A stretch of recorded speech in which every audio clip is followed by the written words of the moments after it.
When we lead with love, we carry it 24/7. And when we teach with love, we make sure our students don't forget it. To be black and to educate is to be superhero without the applause. It's to show up and show out no matter the cause. It's to play for the students no matter the winner. Because when we work arm in arm, the impact is bigger. Welcome to Untenured Podcast, where educators have a space to speak their truth. So tap in and listen to the very voices that mold our youth.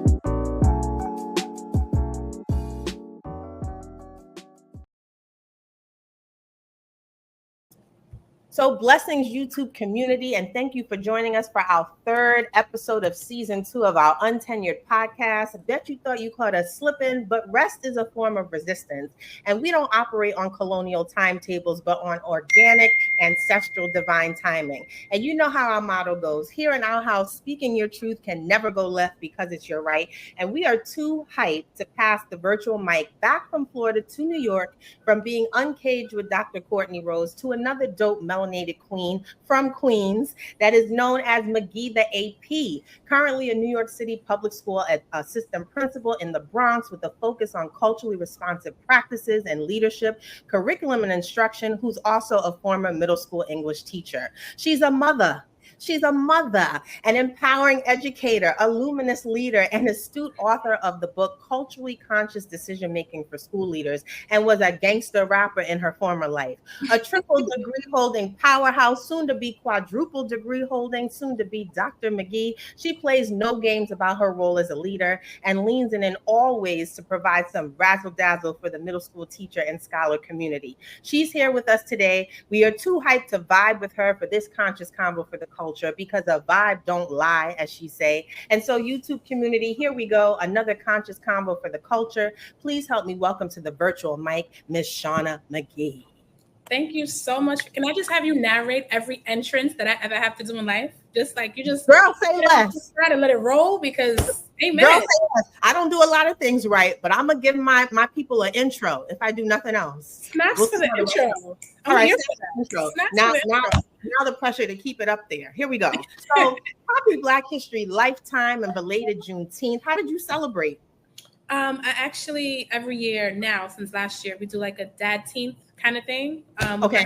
And his friends and stuff usually. So I cook, I decorate, bought him some merch from our line and things like that. Nice. He's not as big. Yeah. Went out with my dad for dad-teenth, took some pictures. So it was really nice. Men in my life are very low key and don't like big, celebrations. Yes. And shout out to Black dads, Black male teachers, all things Black male leadership. And, I think this was the first year since Biden in 2021 made it the federal holiday that Father's Day didn't fall on Juneteenth or the same weekend. I think because Juneteenth was the Thursday and Father's Day was before. So we got a little separation. Shout out to that. Yeah. And so you know how we roll. Every guest gets to pick and title their own podcast conversation. You chose the word unabridged. Can you let us know why? Yeah, so I feel like personally and professionally, as a Black woman, I'm often feeling like I have to scale back certain things, right? Like, can I use AAVE in this space? Is it even with writing my book, right? Am I allowed to oscillate between my academic voice and who I really am and the voices that are around me? So I think I'm at my big old age now, understanding that duality is important. It's important for our kids to see duality, and that you can be scholared and accomplished, but still rep where you're from and know that your dialect matters. So in this next phase of my life where I am currently, everybody's going to get me in its fullest form. And whether that lands or does not land comfortably for you is the inner work of the other party. And we can talk about it, but this is who I am and this is how I want to show up authentically. Unapologetically. All right. I'm here for it 1,000 times over. And so as a fellow Bell Hooks fan, tell us when you first got introduced to her, because I saw recently that you were currently rereading Teaching Critical Thinking, Practical Wisdom. How has that been serving you, and how did you get hooked on Hooks? It was actually really super, super late. So I was a teaching fellow, which is like a career changer. So I was a New York City teaching fellow, cohort 25. And it was something I came across. I was actually recommended by a colleague while I was in teaching fellows. And I was like, oh, okay. They introduced me to the book and was like, you're going into teaching. I believe that this is something like that's aligns with how you show up and kind of who you are. Give it a read and tell me what you think. Okay. And from that point forward, I was like, oh, this puts a name to what I've been feeling or what I want my spaces to feel like. But it gives it like academic language. It gives it language that I can maybe share with others versus them like, nah, I'm just a vibe. I don't know what to tell you. Yeah, right? You know, I woke up like this. Sorry. It's I in my woke up like this. Right. It created a space for me where it opened up other scholarship. Right. So like Dr. Billings, which is yes, time, right? Historical figure for me is like, it opened this wormhole of these are practices that matter and people see that they matter. And wait, there are other people that study and practice and put this into application. So I wish I learned about it sooner, but it wasn't until I was in my fellows program. And listen, I don't want to bounce around, but one of the things in one of our micro segments and deuces, you're going to see, like, we know how that New York City Teaching Fellows program goes, right? Gives fruitful learning, but doesn't really give what you need to really show up and be your authentic self in spaces. And one of the things I remember, like, yesterday, all this Bloom's taxonomy and Vygotsky, but where was the bell hooks? Where was the Lisa Delpit? Where was the anyway? So we are a part of that change and that revolution. And again, in my IG stalking, I saw that one, shout out to being a bookworm that likes to write notes in the sidelines of their book. And I saw one of your scribble notes was a quote that said, "Democracy requires radical openness." Any new radical truths that you want to put out there or put us onto that were inspired by your bell hooks reread? That's a good question. I want to think about that and then we circle back. I want to think. Okay. All right. Well, cool. Well, you're going to be able to answer this one because in season 1, episode 10, what brother Asif Wilson from Chi-Town, he gave us a sentence stem that literally is going to be part of the Untenured podcast rundown going forward. And he uses it in the workshops that he does all the time. And I want you to finish this sentence stem. You ready? I'm ready. If you had listened to Black women yesterday, ... how would you finish the rest of that sentence? Like if we had only listened to Black women yesterday, we wouldn't be in the situation we're in now. Whoop. Okay. And if you don't know what that means, ask somebody, maybe chat Alexa, phone a friend, use a lifeline. We're not getting into it. If you know, you know. And so speaking of dope Black women, you brought Dr. Latson Billings into the space, another iconic dope woman that I have as someone, as a mentor, a thought partner. I love to read her work. Tell us why she's a historical figure giving you forever educational GOAT vibes. I think it's really important when we talk about culturally responsive education. It's a buzzword, right? You have these things that come up and they become these buzzwords and nobody really knows what the origin is. And I think it's really important for people to name the originator, to understand that there was history that led up to her research, right? Yes. This was foundational for our ancestors. This is how they learned best. This is what community looked like. This is what best served our children. And taking that and bringing it into an academic space and giving it a name and saying, hey, this is of value for our babies and this is what it can look like and this is what it should look like, is something that is transformational. So there are a lot of iterations of culturally responsive pedagogy, just even since I've been teaching, right? You have CRSE, and then you have people think CRT is CRSE, and then you have all of these misunderstandings about what it is. But ultimately, for me, Dr. Billings is the framework around naming and creating a space for saying our babies learn best this way, and it's okay that we highlight and lean into that because it comes from the work of our ancestors and how they learn. And that whole spirit and vibe of returning and reclaiming, right? Because there was this shift away from what worked for us ancestrally that we've been very removed from in a forced way. And how do we get back to that? And so even when I think about your work around culturally responsive and sustaining practices, another dope thing I saw in stalking you on IG was that you facilitated a parent book club this year that really investigated like the generational trauma associated with Black and Brown families in the public school system that centered their voice, essentially affirming them as a co-conspirator for the babies. What was your inspiration for that experience, and what is your next read so that we can low-key maybe join from afar? Yes. So in this leadership space, it was how do we get more parents to be part of the conversation for reading with their babies? How do we bridge the gap with, yes, you have to read this for content, but how do we bring joy to it, and how do we make it a family practice? So we had people sign up for the book club, and I really wanted to get their voice on what their kids were learning and like their input originally. because a lot of parents were like, well, we don't understand this new, what is this they have to read? And what is this book about? And how do we help them at home? Because we don't have any context around how and what they learn. So originally we started reading Dr. Goldie Muhammad, another brilliant scholar, her book for joy, right? Come on, sis, look. Oh, look, yes. We started reading Unearthing Joy together and having the conversation around curriculum and instruction and how we infuse more joy into what children are reading. And as we started having conversations, I noticed that parents were kind of shifting to, well, when I was in school, I was made to feel this way, or I never got to experience X, Y, and Z. And I want this for my baby because I didn't receive. So that's how it kind of shifted to, what was your experience like as a public school student? Because a lot of the times when we're having these conversations with parents and we're finding sometimes that parents appear oppositional, it's your middle school self that's fighting for what you didn't get originally. Hello. Right? So I'm a figurehead for all of the things you felt like you were not serviced with. And denied, yes. Right? You were denied these things. So how do we shift and help you see that schools have things they have to do, right? But we value your voice. You matter. The experiences of your babies matter. So it ended up being a really, really good conversation. Those parents actually want to do a podcast next year. So we're hoping to shift into we're hoping to shift into a parent podcast. And I'm hoping to lean more into this in my doctoral work with how do we have conversations with families, because trauma for schools can be generational, right? Like my kid went here, or my grandmother went here, and I went here, and you're still thinking that the school operates the same way it operated 10, 15, 20 years ago. Yes, and I just love what you're bringing to the surface. One, because it connects to our guest, Shauna Brown. Shout out to Teach for the Culture, episode 9.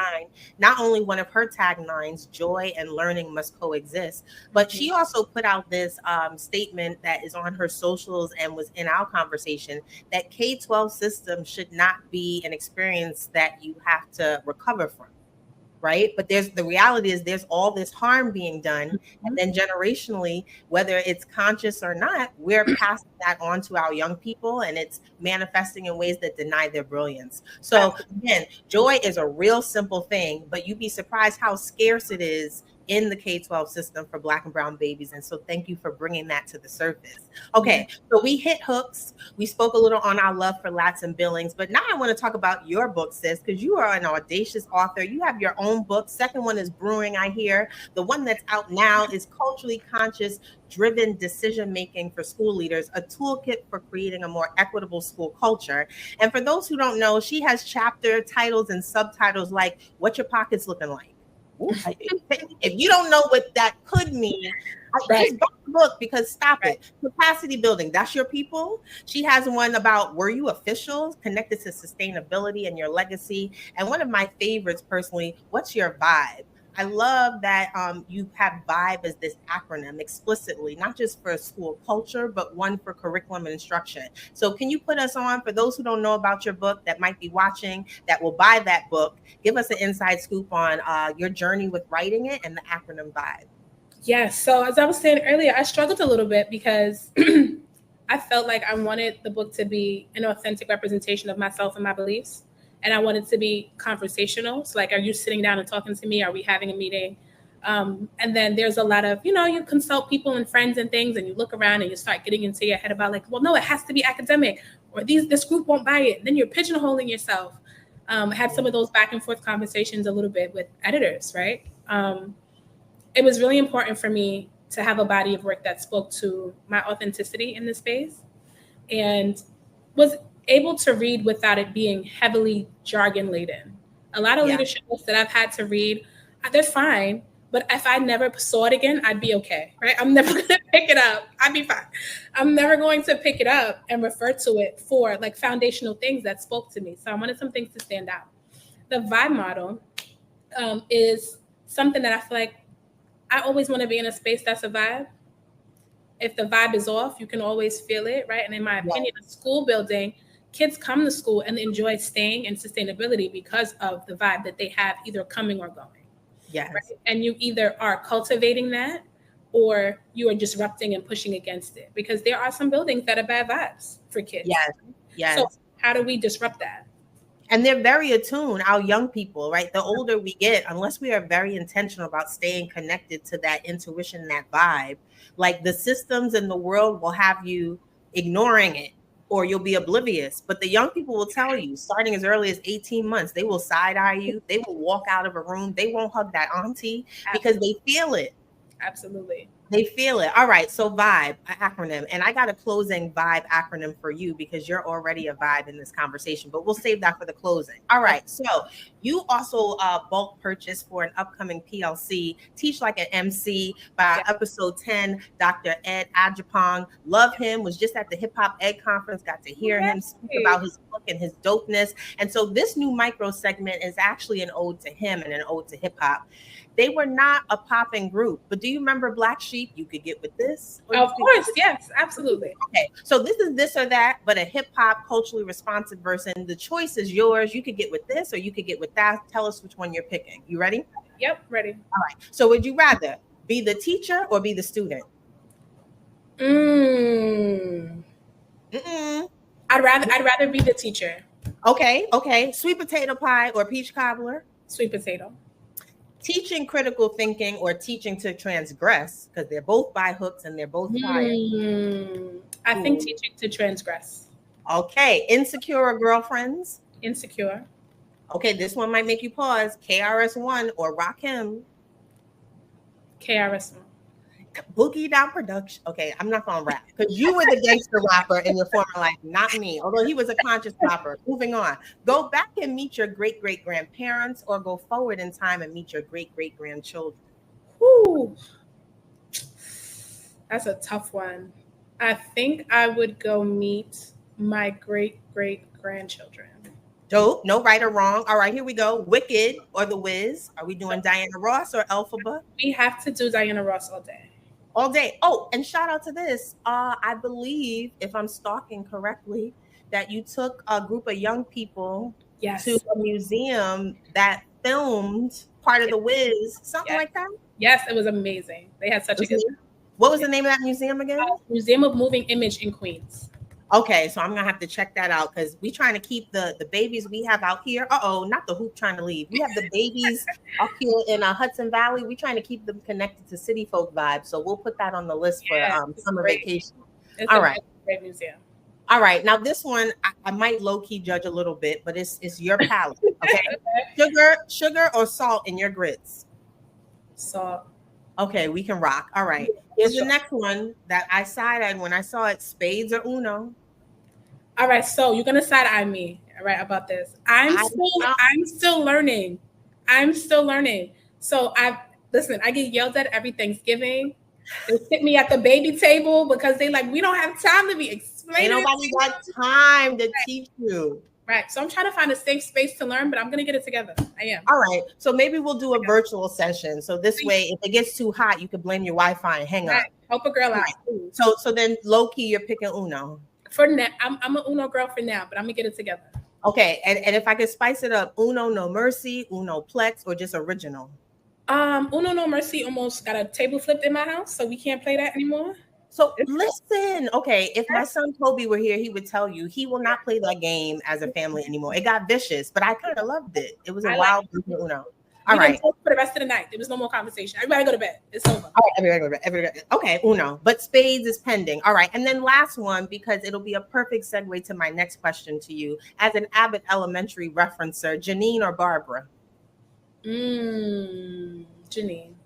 Okay, and so the reason why I asked that, Dr. Rose low-key last episode, she was also aficionada of Abbott Elementary, and I saw that you said that your school could have their own show. And so talk to me about your razzle-dazzle, if you've got a name for your show in mind, and actually what type of shenanigans are we in for if we spend a day with McGee the AP? I'm very fortunate. The community I landed in, I will say every rejection is protection sometimes, and it's a blessing because I lived in Brooklyn. I wanted to teach in Brooklyn. I was ghosted by some Brooklyn schools, and then I landed in the Bronx, and I was like, oh my God. And I've been here 11 years and never left. My whole career has been in this building because of the community and the leadership and every person that I interact with is fantastic. The best part of my job and being here at 127 is that every single adult in here is a comedian. Like there's some teachers, I'm like, I can't with you today because I'm not supposed to be laughing at this. As the adult, I gotta go. Everybody's here. It's good energy. It's positive vibes. The kids are funny. You would think the kids run the school. The way they walk into our offices. I got one of the videos. The kids like, yo, when you getting me a bacon, egg, and cheese? I said, good morning. And who told you I was doing that? Like, what are we doing? What's happening? Oh my God. Yes. It's just a very joyous place to be. And I'm very fortunate that I get to be in community with the people that are here. Well, listen, put me on. I don't know if I could be a part of the production or the sneak peek viewing crew. But if your school gets a show or they're down from a visit from a local former city folk living in Hudson Valley, I'm totally down. And again, like you said, spaces with the right vibe are far and few between. So clearly you're holding it down 11 years strong for a reason. All right. And so now speaking to some of your 11 years, I want to do something that's a throwback to the year 2018 when your school did a mentoring group and actually give some of the sentence stems you shared back to you for you to fill in the blank. Are you ready? Spicy, yes. Ooh, look at me. Okay, so as a Black woman leader, here's one. As a Black woman leader, I need people to understand that I am showing up with what is necessary for our Black and brown babies, even if it doesn't sit well with you. Period. Okay, sorry. And listen, you can follow her on IG at McGee the AP, and you can see the student forward-facing versions of these prompts that she had her young people beautifully and very authentically and poignantly giving responses to. Okay, here's the next one. What's one thing someone said or did that showed they didn't understand culturally responsive practices? You don't have to name drop, but think of that person or that situation. And you were like, no, you don't get it. You don't get it. I speak to my own experience as a sophomore in college. I wrote a paper for a class I was disinterested in, so I didn't really speak in class.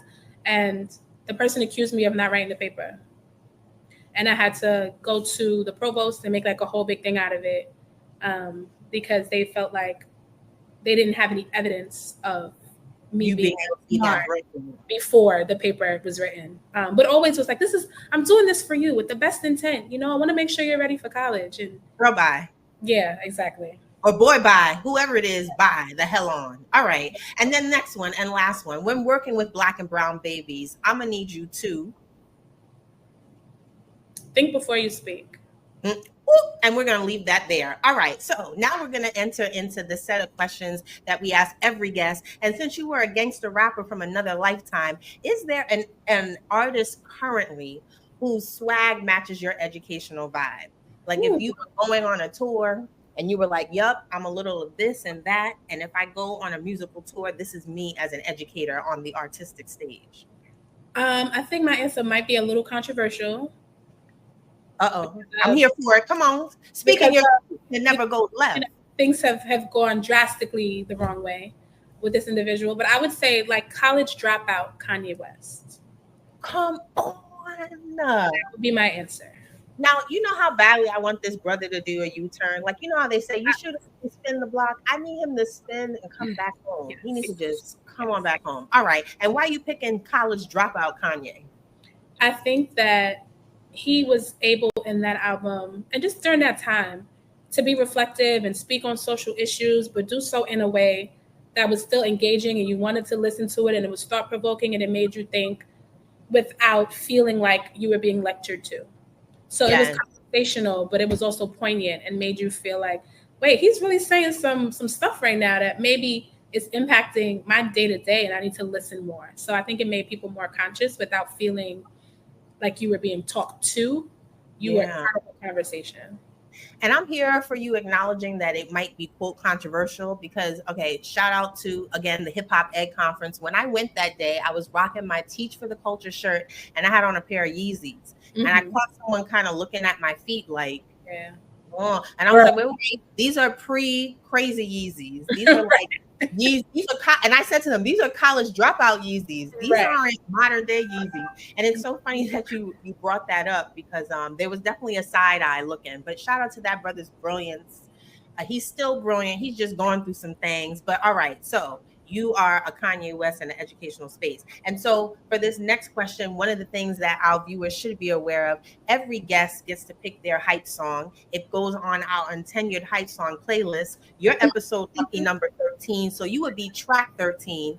Is Kanye West one of your songs? So you're getting up, you're dragging a little, but you're ready to go set the vibe at 127. What are you making sure you listen to on the car ride, the train ride before you walk in to get you pumped? I'm listening to Dreams and Nightmares by Meek Mill. That's the one. Okay. So listen, in the BTS, we might linger on this. I might pull up a part of it and you and I will do a virtual karaoke. Amen. I'm probably on video somewhere at prom because they play it every year at prom for my kids. So okay. I'm on somebody's Snapchat or something somewhere. Okay.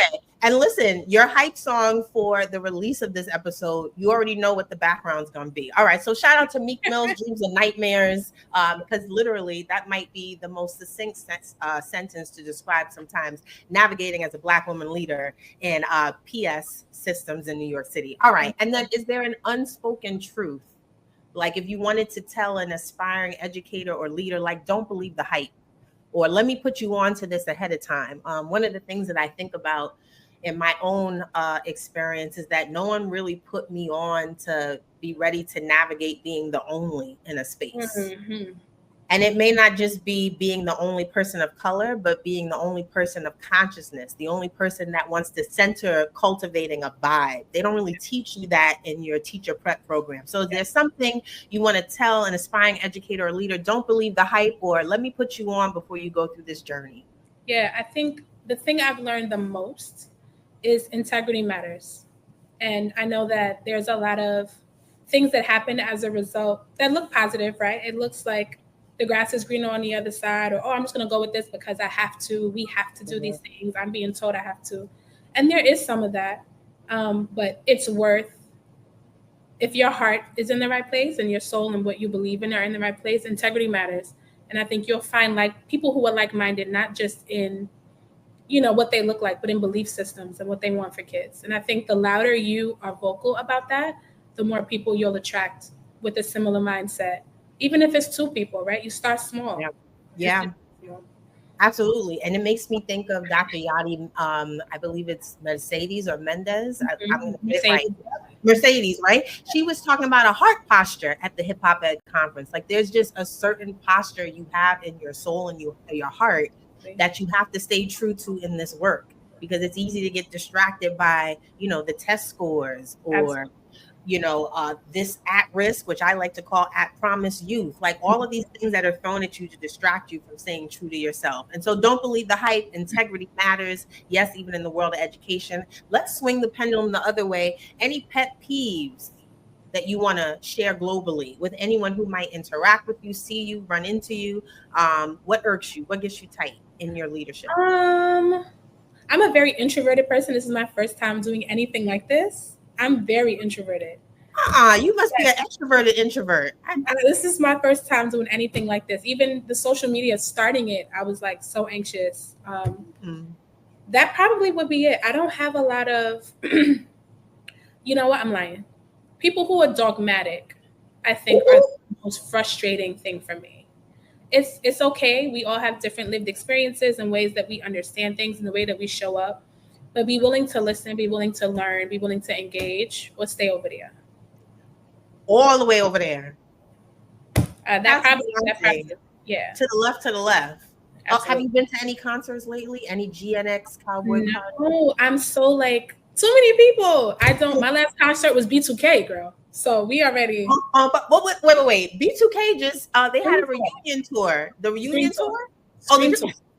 Back in the days. You know what I mean? That's the last one. I'm going to need you to prioritize rest. Okay, so then here, what restores you? How do you rest so that you stay rejuvenated in this work? And again, shout out to the first day as a 10-month employee coming on a podcast when you should be resting. What do you do to pour back into you and rest for the upcoming year? All my friends and colleagues that see this are going to laugh at me because I enjoy reading and like being active in the work. I'm such a nerd. So I enjoy, even if it's just, okay, I don't have to read this particular thing. Now I can read what I want to read and get into what makes me comfortable. So that's part of my jam. I enjoy it a lot. Oh, do I have something for you? I know what's going in the next spot. Okay, so let me put you on a little bit. It's just gone viral, and we've been collaborating with her for our book club, which we call our community of learning for unapologetic bookworms. Okay. It turns your book, hardcover or paperback, into a purse. I've seen it. Okay, so you getting that too with your queens. Okay, anyway, we're gonna just that's so sweet. Yes, as you go around this summer, you can let them know unapologetically. Okay, so speaking of holy, oh hell yes, to the book, the string that turns your book into a purse. Our first segment, oh hell no. Now feel free to change the topic, but this is where you get to pick something you want to weigh in on and say an emphatic oh hell no. And you chose book bans and curriculum modifications that are rooted in anti-representation and anti-inclusion. You still want to rock with that, or you want to switch it up? We're good to go. Yeah, absolutely. Okay, perfect. So tell us why you're saying oh hell no. I think there's a clear message that is sent when you say we can't read books about things that actually took place in real life and in history. I think there's a clear message being sent when you say we don't want our kids to learn about what's happening in other parts of the world with marginalized groups that might not affect them, but it's still part of our larger social context, right? One of the things that I'm eventually probably going to get in trouble for as a school leader, right? Good trouble. Right, I'm probably going to get in trouble for is always centering that we are not just having kids pass standardized tests, we're building humanity. Come on. Okay. I don't want to raise any children or have any babies pass through my fingers who don't have an understanding of the way that atrocities and abuse of power and genocide and racism and sexism not just impacts the people that are part of that prescribed group, right? But it impacts all of us. Yes. Every space that I'm in, we are going to have conversations, and I'm going to push for us to read and be a part of things that allow us to build the humanity of our babies. Because if we don't do that, then school is becoming a place where you're creating products for work. And you become complicit. Absolutely. And school's more than that, right? You become complicit in some of what's happening in the world if you're not having a conversation about it. So if you're not going to get it at home, we're going to have certain conversations here that are foundational. I love it. And so I'm wishing for every Black and brown baby that they have not only a McGee in their life and as soon as possible, but a 127-ish vibe in their K-12 educational experience. I didn't get the luxury of experiencing it, but on the other hand, my home was deeply rooted in that cultural, responsive, connected way. So as my mother always says, I sent you to school to be socialized because that Black empowerment and understanding you got at home. But for those who can't get it at home, I wish for you and a chance to have a 127-ish experience with a McGee the AP. Now, when you going to be a principal, sis? Start a charter, do something. I know you're about to go into your doctorate program. All right, we'll talk about it after. That was one of the moving on. So our second micro segment is called Deuces. Shout out to Breezy Bowl. Are you going to that concert? I love me some Chris Brown, but I am not attending. Okay. How about the Boys Mind? You see Monica and Brandy? It's too many people for me. Too many people. All right, we'll watch it on YouTube together. All right, so for Deuces, here how's it goes. I give you 3 harmful realities in education. Can you hear me, sis? Yes, I can hear you. Yeah, when the Wi-Fi tries to interrupt a vibe. All right, so I'm going to give you 3 harmful realities in education. Emphasis on harmful, right? And you're going to be able to chuck up the deuces to one of them. Like if you could wave your McGee magic wand and get rid of the one you think is doing the most harm right now, all of them got to go, but which one would go ASAP Rocky? Okay.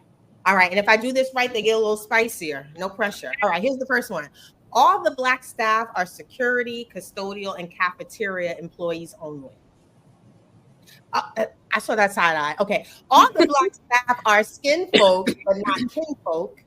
Or all the Black teachers teach remedial and non-advanced courses only. Which one got to go? That's tough. I think number 1 for me has to go. Okay, all Black staff are security, custodial, cafeteria. And we're not asking you your why. You part of the 92%. It is what it is. She said what she said. All right, next one. Which one got to go? Which are we chucking up the deuces to? Training new teachers with the don't smile until November approach. Training teachers with Vygotsky and Maslow and leaving out Hooks, Delpit, and Latson Billings. Or training teachers on identifying standards and writing lesson plans, but not unpacking their identity. These are all equally bad. Listen, I told you, all They're horrible. all bad. Oh, you can say all the above. We're not gonna press a sister on her vacation. I think all of the above. Okay, all the above. Boom. Next one. Teachers not having joy when teaching our babies. Teachers not having high expectations, or teachers not showing interest in students beyond the hours of the school day. No joy, no high expectations, or the bell rang, I'm out. The first two gotta go. First two gotta go. Boom. No joy, no high expectations. We're gonna need that in 127 and beyond. Absolutely. All right, let's switch over to leaders. Educational leaders who have never taught. That's a real thing. Okay. Educational leaders with no cultural competency, or educational leaders with an inability to create a vibe for their school culture and climate. I think number one would go for me. Who have never taught. Boom. And next one, policing how our kids talk, policing how our kids act, or policing how our kids dress, which all happen in schools, not 127, but in schools. Which one got to go? All three of those got to go. All three. She said no police. No, all three. Listen, it's your world. It's your world. Okay, next one. Teachers who promote Black history but crush Black futures. Teachers who teach Black and brown students but aren't willing to learn from Black and brown students. Or teachers who celebrate compliance but won't cultivate genius. They said this. Listen, cultivating genius, that's Goldie Muhammad. I don't want to act like other people's intellectual capital that I'm putting into a question. Absolutely. Yes. All of those are bad. I know I'm breaking the rules here. But those are equally bad. Those are all right, they're all bad. They all got to go. She's getting rid of them all. And then the last one, here we go. Whitewash curriculum, white savior mentality, or white fragility. None of the above. Yeah, none of the above. Okay, she said what she said. You just survived the deuces. Go ahead and chuck them up. She's getting rid of all of them, ASAP Rocky. And listen, we're not mad at it. Sometimes you can't pick one. They just all got to go. And then for this last micro segment, they say, you say, I don't think you'll have a problem with this one at all. It's an opportunity to clap back and say the first thing that comes to mind, unfiltered, when you hear a statement. Okay. So your inclination, the pedagogue leader in you, is going to want to give your reserved PC answer. I'm going to invite you to just lean into your locks and your hoop. Right. Lean into the summertime. She said what she said. Okay, you ready? Okay. Got they it. say angry Black woman. You say y'all are intimidated. Hello. They say it sounds like you're wearing too many hats as a leader. You're a counselor, a snack provider, a therapist. More focus should be placed on the teacher's needs, not the student's needs. You say I'm a mother to everybody. She's a mother. She's a mother. Okay, anyway, okay. I know plenty of schools with high performing students and high graduation rates that don't have this vibe you proclaim is needed to thrive. It's the leader's vision that's essential, not their vibe. You say. Oh, girl, say it. She was about to say it. I would say their potato salad is unseasoned, and I don't want any. Hello. And what is my favorite quote? A raisin belongs in the sun, not in the potato salad. How about that? All that. All right. Yes. They say unpacking identity is not teacher prep work. That's work to do while you're in therapy. We need teachers and leaders that can dig deep into content with the drowning academic performance of students in the U.S., not digging into themselves and their integrity and their souls. You say kids don't learn from people they don't like. And you have to know yourself in order to show up as somebody who can serve these babies in a way that they're going to respond positively to you. So that's the first step in the game. And if you as a teacher are not focused on who you are to get babies to like you, you was in the wrong program. You is in the wrong field. Okay. And then last one, your book and the other one that's brewing, which we want to know the title too. Culturally conscious decision-making for school leaders. They say it should be banned. What do you say? I'll give out free copies. Listen, and when they say ban, we say required. That just makes us go harder. Any drops you want to share or jewels from your second book that's brewing? So it's going to be curriculum focused on how to, sometimes you're not always allowed to choose the curriculum that you have to teach. So how do we still implement culturally responsive models in the curriculum that we have to teach so that we're not sacrificing our integrity or the information that our babies need. So it is called You Are What You Teach. We're still working on the second part, but if you are someone who uses, well, I can't teach that because they said I can't teach it, that becomes a kind of a marker of who you are and what your identity is, right? Yeah. Because if you tell me I can't do something that I know is best, whether it be for my babies, my family, the community that I'm a part of, if that's what's best, we're going to figure it out. We're going to persevere and push through. So sometimes the I can't is because you feel comfortable not doing those things. You don't want to lean into the discomfort. So get uncomfortable if you're going to be teaching in a public school system. Girl, I gotta get to the city and visit you in person. This is such a vibe. Okay, so listen, her second book is dropping soon. We want to thank her for holding space and spending time. And in the spirit of Lauryn Hill, who turned 50, I even saw one of your posts, which was a remix of one of her dope lines. How you gonna lead when you ain't right within? Absolutely. So when she speaks about this integrity work, again, follow her on Instagram at McGee the AP, soon to be Dr. Degree McGee. Yes. Quadruple times over. And we just want to close with one of our favorite reminders about purpose, which is your purpose isn't the thing you do. It's what happens in others when you do what you do. And so, McGee, you're doing the damn thing. We thank you for how you're inspiring purpose-driven work in all of us, and scholars and teachers in your 127 building, and for being the epitome of the right vibe. And can I offer you I couldn't decide, two versions of a V.I.B.E acronym to describe you. Can I offer them forward just to pour into you before you go on break? Absolutely. All right, so here we go. Here's the two I couldn't decide between. V is for vision. She sees schools as spaces of liberation, not limitation. I is for innovation. She reimagines curriculum, culture, and care. B is for boldness because she walks into every room as her full, unfiltered self. And E is for excellence, not perfection, but purposeful, persistent pursuit of growth for all. So that was option one. But then here's another. It can't get better than that. It can't get better than that. Wait. Let me give you one more. And then that'll be the V.I.B.E acronym that I post under this episode. Here we go. So the other one I have is V is for vulnerability. She leads with heart, not ego, making space for healing. I is for intuition. She trusts her spirit and cultural wisdom as leadership tools. B is for balance. She knows when to fight, when to rest, and when to pour into joy. And E is for empathy because she builds connections that foster community and collective care. Those are both so good. I don't know. All right, E all the above. I'm gonna just say E. Because listen, in your book, you have V.I.B.E for CNI and you have V.I.B.E for school. So we're gonna have two. And they both and all apply. And again, any last words you want to share with our viewers about how they can get in touch with you, your dope book, pour into blessings for your doctoral journey, anything you want to share? Just thank you for the opportunity. This is, like I said, the first time I've ever been offered or partaken in anything like this.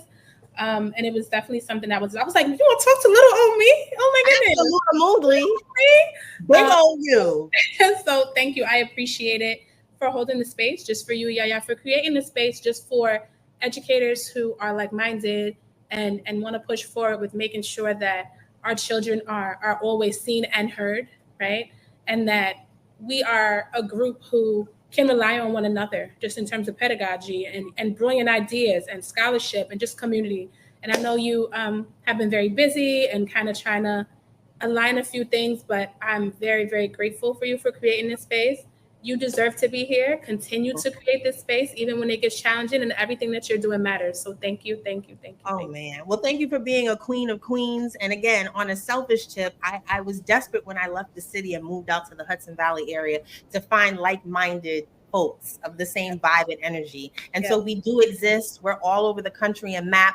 And if we can ever get all of us together in one room, man, the world would just explode. And so I thank you for being, again, the epitome of the importance of a vibe, for all you do to promote and encourage not just community building, but care building while in the P12 system, which often does harm. And as we always say, speaking your truth can never go left because it's your right. Check out Shauna McGee at McGee the AP, soon to be doctor, period. And buy her book and soon to be books. And she is the right vibe, the epitome of the right vibe. So love, peace, locks, big hoops, and all things speaking truth unapologetically. Have a dope summer. Thank you very much. It was a pleasure.